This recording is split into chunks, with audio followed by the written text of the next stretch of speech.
Assalamualaikum warahmatullahi wabarakatuh.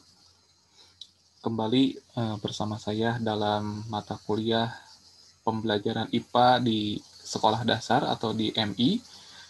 Pada pertemuan kali ini kita akan lanjutkan pembahasan kita pada pokok bahasan selanjutnya, yaitu tentang penilaian pembelajaran IPA di SD atau di MI. Pada pertemuan-pertemuan sebelumnya, pasca UTS, kita sudah membahas dua pokok bahasan, yaitu tentang bagaimana mengembangkan media pembelajaran IPA dan bagaimana mengembangkan LKPD atau Lembar Kerja Peserta Didik pada pembelajaran IPA di SD dan MI. Nah, hari ini kita akan lanjutkan pada komponen pembelajaran yang lainnya, yang tentu saja ini menjadi bagian penting dalam pembelajaran, yaitu kita melakukan penilaian pembelajaran. Nah, sebelum kita jauh mempelajari tentang bagaimana penilaian pembelajaran IPA di SD, apa saja bentuk penilaiannya, nah, kita harus mengetahui dulu bahwa dalam proses pembelajaran, tentu saja kita harus melakukan proses penilaian ini sebagai bagian dari kegiatan pengukuran. Nah, apa yang diukur dalam proses pembelajaran, apa yang dilakukan dalam proses pengukuran dalam pembelajaran tersebut. Jadi dalam hal ini, proses pengukuran atau mengukur dalam kegiatan pembelajaran itu, ya kita tahu sendiri merupakan proses memperoleh data. Jadi bagaimana kita memperoleh data dalam proses pembelajaran. Nah, maka dalam proses penilaian, maka kita fokus data kita adalah data yang berkaitan dengan penilaian terhadap peserta didik kita. Nah, data yang diperoleh itu berupa data kuantitatif atau numerik yang nantinya bisa kita olah dalam bentuk nilai sesuai dengan ketentuan yang ditentukan dalam Permendikbud. Nah, kemudian untuk apa sih data tersebut? Nah, di sini data yang nanti diperoleh dalam penilaian ini bisa kita gunakan untuk mengetahui ketercapaian dari tujuan pengukuran.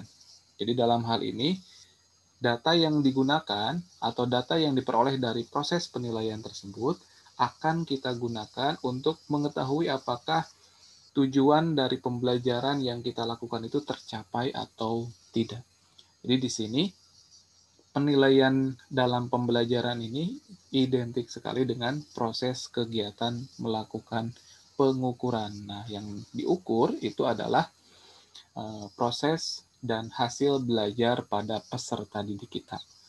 Nah, untuk melakukan pengukuran ini tentu saja diperlukan alat ukur. Nah, alat ukurnya seperti apa? Nah, itu akan kita bahas dalam penilaian pembelajaran IPA ini. Oke, sebelum kita lanjutkan ke bagaimana bentuk penilaian pembelajaran IPA, nah di sini ada 3 paradigma penilaian ya, yang tentu saja ini sudah mungkin Anda kenal dan Anda pahami, bahwa penilaian itu tidak hanya sekedar assessment of learning. Jadi tidak hanya sekedar penilaian atas pembelajaran yang kita lakukan. Tapi dalam paradigma yang berkembang sekarang, bahwa penilaian itu bisa juga disebut sebagai assessment for learning, kemudian assessment as learning. Jadi ada 3 paradigma berkaitan dengan penilaian. Nah, bagaimana perbedaannya? Nah, yang pertama assessment for learning atau assessment atau penilaian sebagai pembelajaran. Nah, ini identik dengan diagnostic assessment. Jadi penilaian untuk mengetahui kesulitan belajar siswa sebagai dasar untuk melakukan perbaikan. Nah, ini termasuk assessment for learning. Jadi memungkinkan guru menggunakan informasi kondisi siswa untuk pembelajaran. Oke, jadi melalui diagnostic assessment, kita mengetahui kesulitan belajar siswa itu seperti apa. Nah, maka dari informasi yang diperoleh dari diagnostic assessment ini, kita bisa menentukan proses pembelajaran yang akan kita sajikan kepada peserta didik kita, didasarkan pada informasi yang diperoleh dari proses diagnostic assessment atau penilaian diagnostik. Oke, jadi assessment for learning ini erat kaitannya dengan bagaimana hasil dari sebuah proses penilaian kita gunakan informasi tersebut untuk menentukan pembelajaran yang akan disajikan selanjutnya. Nah, kemudian yang kedua, formative assessment. Ini fokus pada pemantauan untuk meningkatkan pembelajaran siswa. Jadi ini lebih ke proses ya, proses yang dinilainya. Nah, assessment as learning, nah ini berkaitan dengan memungkinkan siswa untuk bercermin pada capaian dan kemajuan belajarnya sendiri serta menentukan target belajarnya. Jadi dalam hal ini, formative assessment itu menghasilkan berbagai capaian dalam proses pembelajaran yang dilalui oleh siswa. Nah, dari hasil-hasil yang diperoleh tersebut, ini melalui paradigma assessment as learning ini, siswa bisa melakukan refleksi secara mandiri terhadap atau berkaitan dengan capaian-capaian yang sudah dilaluinya, yang sudah diperolehnya pada proses pembelajaran yang berlangsung. Dari refleksi diri tersebut, siswa nanti bisa membuat targetan pembelajaran selanjutnya harus seperti apa, peningkatannya seperti apa. Oke, jadi itu merupakan paradigma assessment as learning. Jadi dalam hal ini penilaian sebagai pembelajaran. Nah, kemudian yang terakhir ada summative assessment. Ini menggambarkan capaian yang telah dicapai terhadap acuan standar. Jadi kalau di sini sudah jelas ada acuan standarnya. Nah, capaiannya seperti apa? Nah, itu diperoleh melalui penilaian sumatif. Jadi bagaimana gambaran capaian yang sudah diperoleh siswa terhadap standarnya, apakah ada gap-nya tinggi, sedang, rendah, atau sudah tercapai. Nah, berkaitan dengan paradigma yang ketiga ini, yaitu assessment of learning. Jadi, dalam hal ini, hasil dari summative assessment ini atau penilaian sumatif ini bisa membantu guru untuk mengukur capaian siswa terhadap tujuan, kompetensi, dan standar yang ada. Jadi dalam hal ini acuan standar ini kaitannya dengan kompetensi dasar, kemudian standar, ya standar-standar yang sudah ditentukan di awal.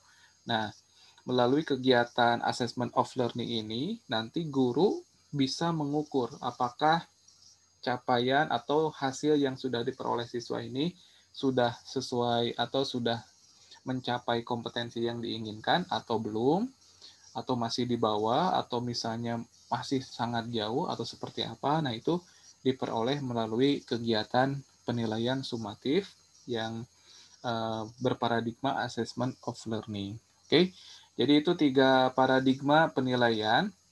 Jadi penilaian ini tidak hanya bersifat assessment of learning, tapi bisa juga bersifat assessment for learning, kemudian assessment as learning.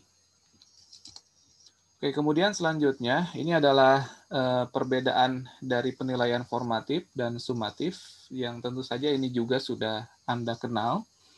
Oke, saya coba review saja. Yang pertama, dilihat dari pelaksanaannya. Untuk penilaian formatif, itu dilakukan saat proses pembelajaran unit atau bab atau kompetensi tertentu berlangsung. Sementara untuk penilaian sumatif, itu dilakukan pada akhir pembelajaran unit atau bab atau kompetensi tertentu.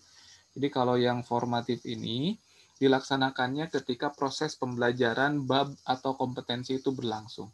Misalnya kita memberikan post-test harian, kuis harian, ataupun misalnya kita meminta siswa untuk memberikan feedback harian kepada kita terkait pembelajaran yang dilakukan. Nah, kalau sumatif itu ketika misalnya beberapa kompetensi sudah beres atau bab sudah beres, kita lakukan ulangan atau tes seperti itu. Kemudian yang kedua, untuk penilaian formatif itu bertujuan untuk mengetahui perkembangan penguasaan peserta didik terhadap unit atau bab atau kompetensi yang sedang dipelajari. Oke, jadi dalam hal ini guru ingin mengetahui bagaimana perkembangan penguasaan konsep peserta didik pada bab yang sedang dipelajari. Maka kita gunakan misalnya tadi boleh dengan kuis harian, post-test harian, atau misalnya tanya jawab. Nah, itu kita ingin tahu sudah sejauh mana peserta didik mengetahui atau menguasai konsep atau bab yang sedang dipelajari. Nah, sementara penilaian sumatif itu bertujuan untuk mengetahui pencapaian belajar peserta didik dari pembelajaran yang sudah berakhir. Oke, jadi kita ingin tahu pada kompetensi ini berapa persen peserta didik yang sudah mencapai KKM, berapa persen peserta didik yang masih di bawah KKM. Oke, jadi itu perbedaan mendasarnya berkaitan dengan tujuan. Yang ketiga, berkaitan dengan hasil.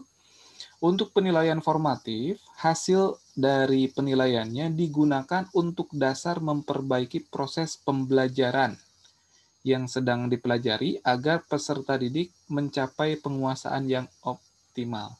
Oke, jadi misalnya pada pertemuan pertama di bab tentang ciri makhluk hidup, nah, misalnya peserta didik ada yang kesulitan, ternyata mayoritas mengalami kesulitan ketika misalnya memahami ciri-ciri dari makhluk hidup yang kita berikan, materi yang kita berikan. Nah, maka dari pertemuan pertama itu, kita berikan misalnya formatif atau tes, atau misalnya tanya jawab, kita mendapatkan feedback, ternyata masih kebingungan atau mayoritas siswanya tidak paham terhadap apa yang kita sampaikan.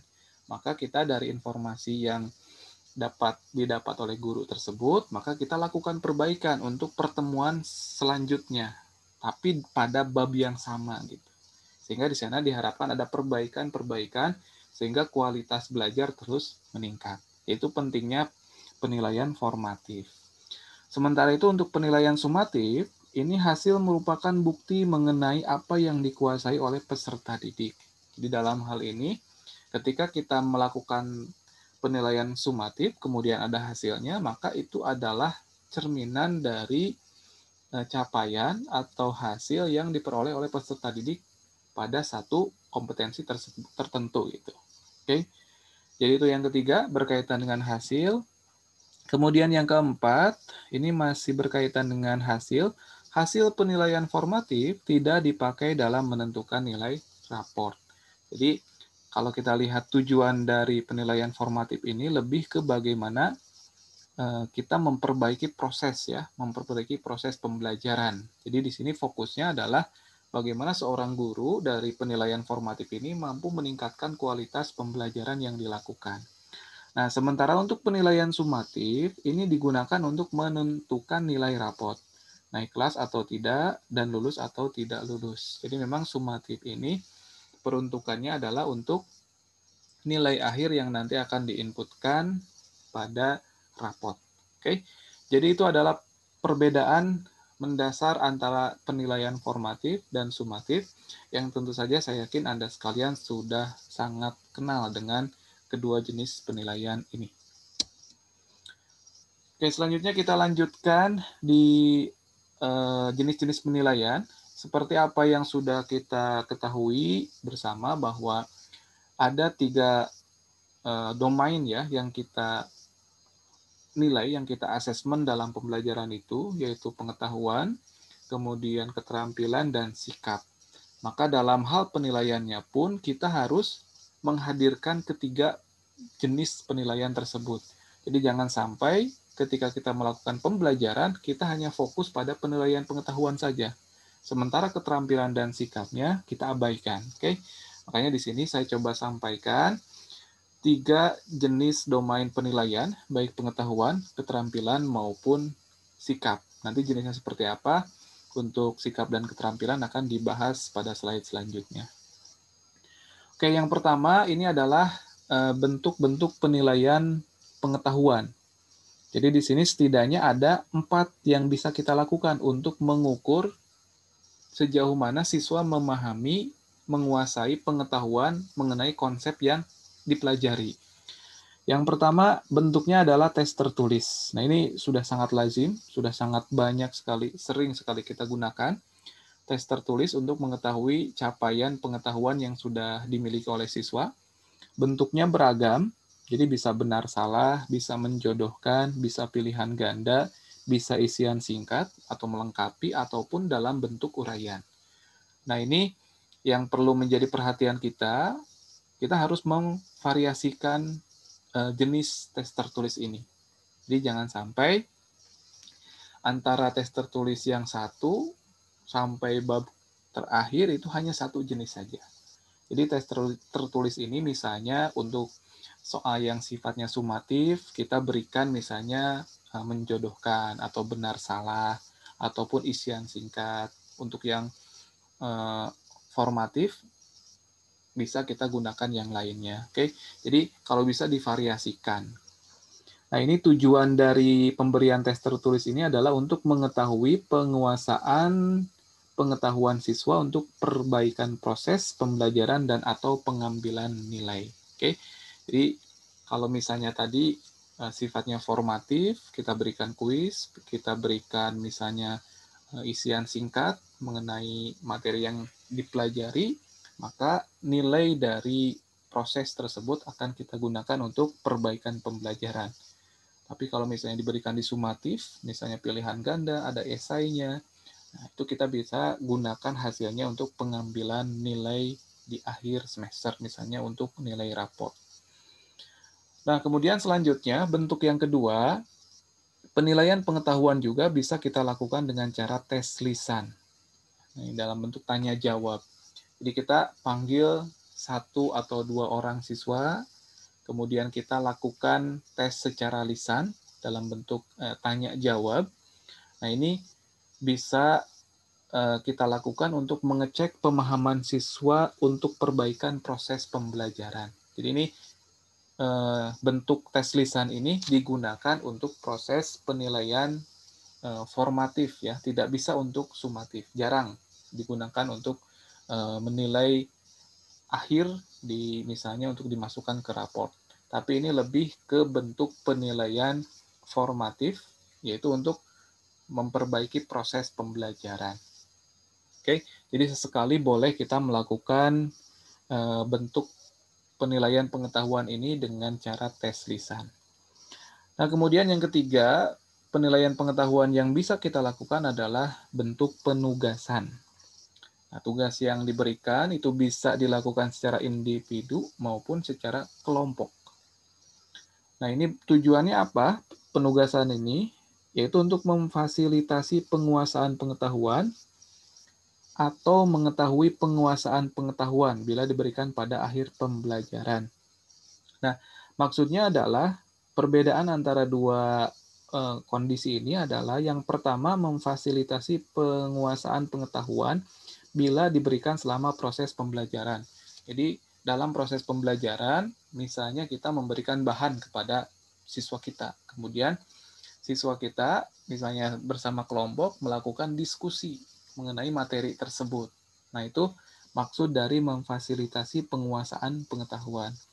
Atau bisa juga dilakukan penugasan ini untuk mengetahui penguasaan pengetahuan.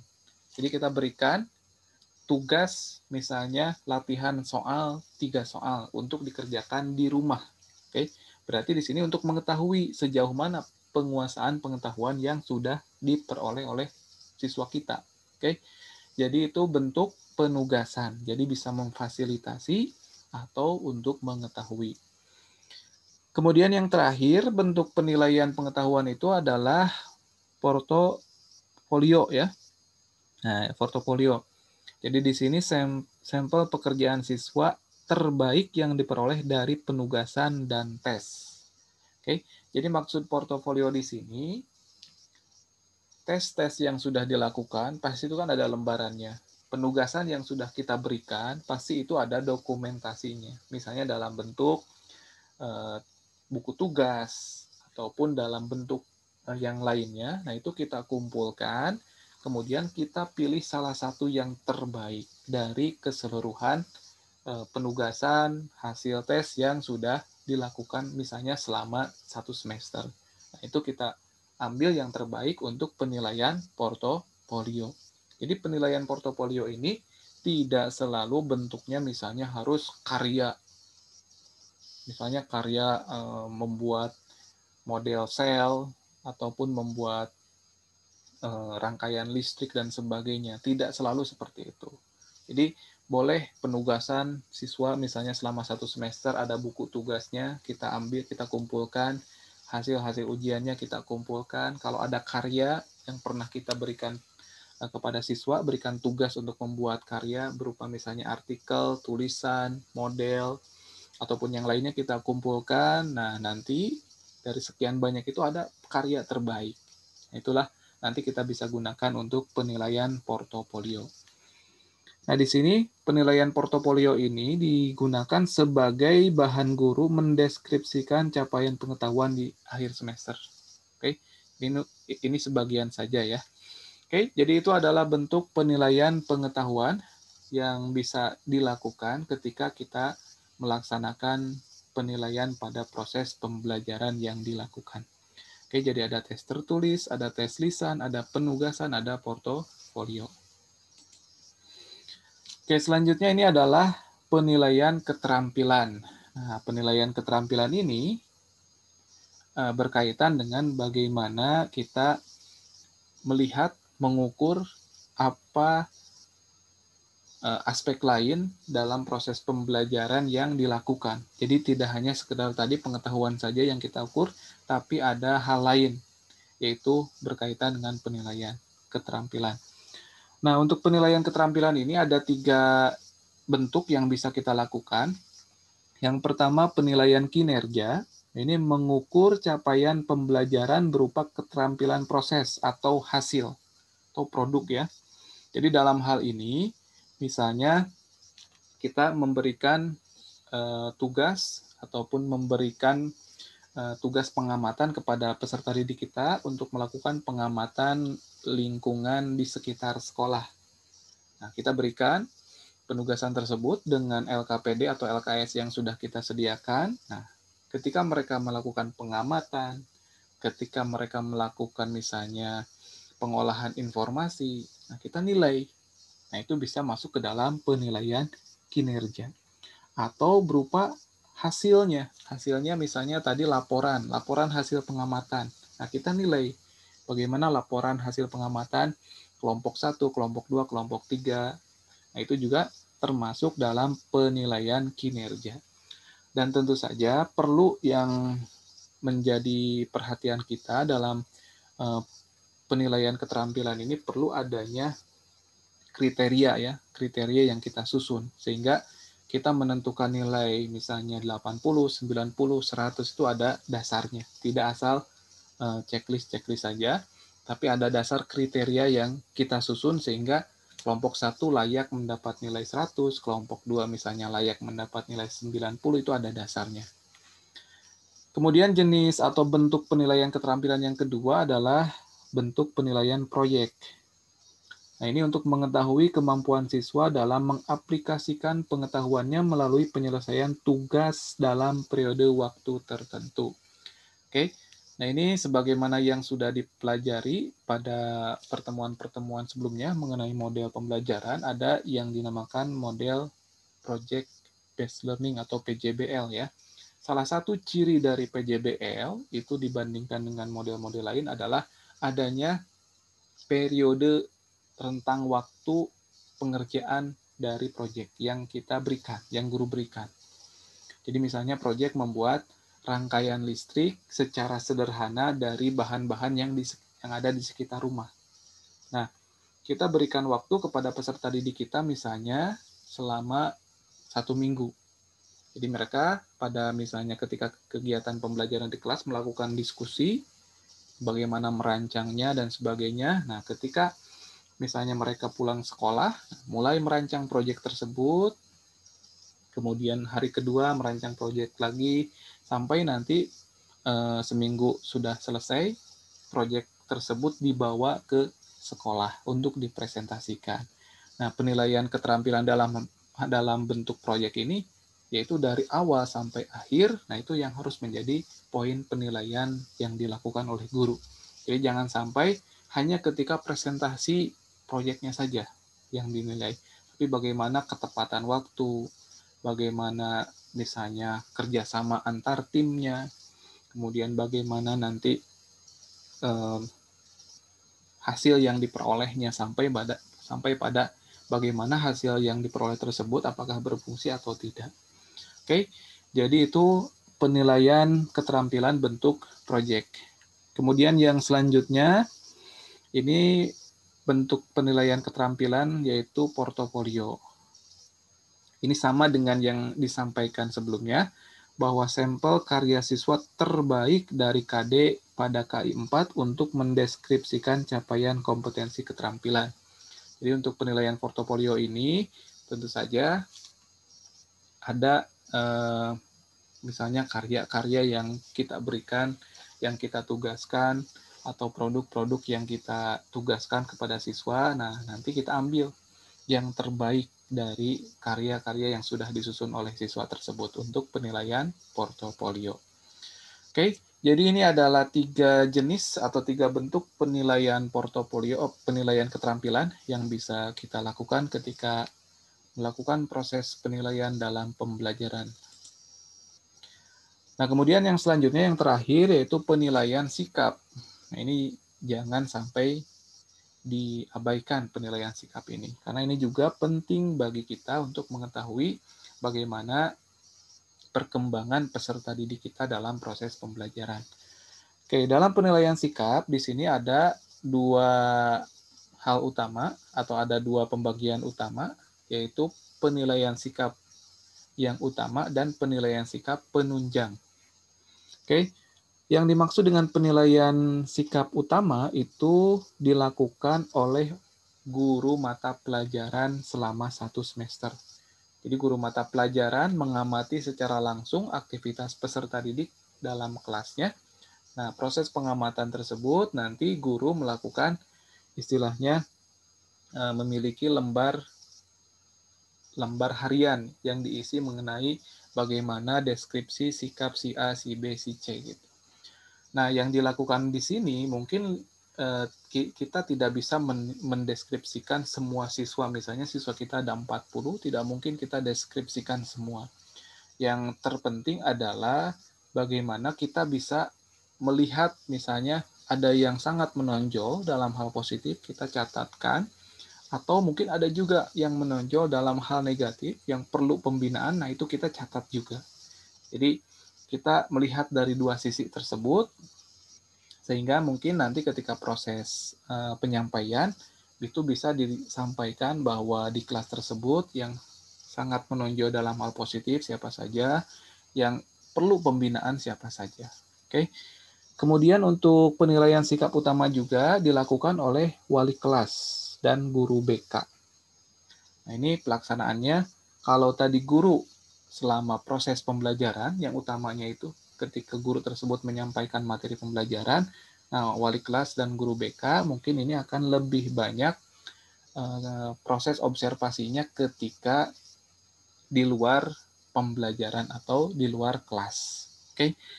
Kemudian penilaian sikap juga itu bisa dilakukan oleh teman dari siswa tersebut atau oleh siswa tersebut. Jadi di sini sebagai penunjang ada yang dinamakan penilaian antar teman dan penilaian diri sendiri. Ini biasanya dilakukan ya sekurang-kurangnya 1 kali ya menjelang UAS. Jadi kita berikan misalnya angket, kuesioner untuk penilaian antar teman, bagaimana si A menilai teman-temannya, bagaimana si A menilai teman sebangkunya dan sebagainya. Atau bisa juga kita memberikan penilaian diri sendiri. Jadi bagaimana siswa A tersebut menilai dirinya sendiri.